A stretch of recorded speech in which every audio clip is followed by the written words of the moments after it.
433억 원. 현재 충청북도와 각 시군에서 청년 일자리 정책에 쏟아붓는 예산입니다. 적지 않은 규모죠. 하지만 433억 원어치의 일자리 정책이 실행되는지 현실에서 와닿지 않는 청년들이 많을 겁니다. 이런 가운데 대통령 자문기구인 국가균형발전위원회가 충북을 찾아 앞으로 어떤 점을 바꿔야 할지 청년들의 목소리를 직접 들었습니다. 일부는 실제 정책에도 반영이 될 것으로 보입니다. 정재영 기자가 현장을 다녀왔습니다. 19살부터 39살까지 충북 청년 인구 46만 명을 위해 시행 중인 청년 일자리 사업은 크게 4개 분야 41가지나 됩니다. 지역 정착 지원 등 취업 지원에 가장 많은 예산을 쓰고 있고 자립 지원을 위한 행복 결혼 공제 사업이 그 뒤를 잇고 있습니다. 다양한 사업에 적지 않은 예산이 투입되는데 왜 청년들의 체감도와 만족도는 좀처럼 상승하지 않는지 대통령 직속 국가균형발전위원회가 현장 간담회를 열어 충북 청년들을 만났습니다.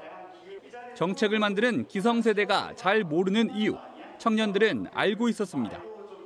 먼저 청년 정책의 결정권은 청년에게 줘야 한다는 것. 청년 문제에 관해서는 저는 청년이 직접 해야 된다는 생각을 하거든요.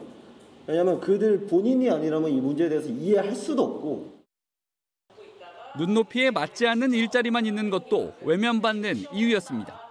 일자리 넘치죠. 생산직들이 많으니까, 공장들이 많으니까, 대기업 공장들. 근데 안 가요. 안 간단 말이에요. 4년째 나와서 안 가요.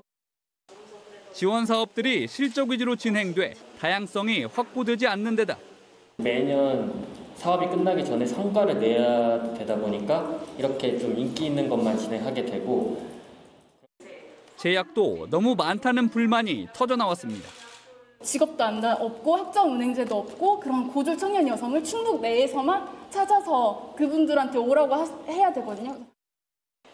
자금난을 겪는 청년 창업자들이 채용을 늘릴 수 있게 일정 기간 고용보험을 면제해주거나 정부가 임금을 대신 내주고 나중에 갚는 정책도 요구했습니다. 나라에서 지자체에서 먼저 월급을 지불해주고 그 다음에 기업에서 받는다든지 그렇게 보증제를 운영. 신입생 때부터 대학 취업 교육을 강화해달라는 등의 다양한 목소리가 더해졌고 충청북도와 국가균형발전위원회는 일부를 선별해 향후 정책에 담겠다고 약속했습니다. 내가 대신하는 게 아니고 청년을 오게 해서 그 청년이 말하게 하고 그 청년들을 통해서 정책들을 만들어 가려고 저희들도 하고 있습니다. 전국을 5개 권역으로 나눠 지역 청년들을 만나고 있는 국가균형발전위는 의견을 종합해 새로운 정책 마련을 위한 대규모 연구에 기초자료로 활용할 계획입니다.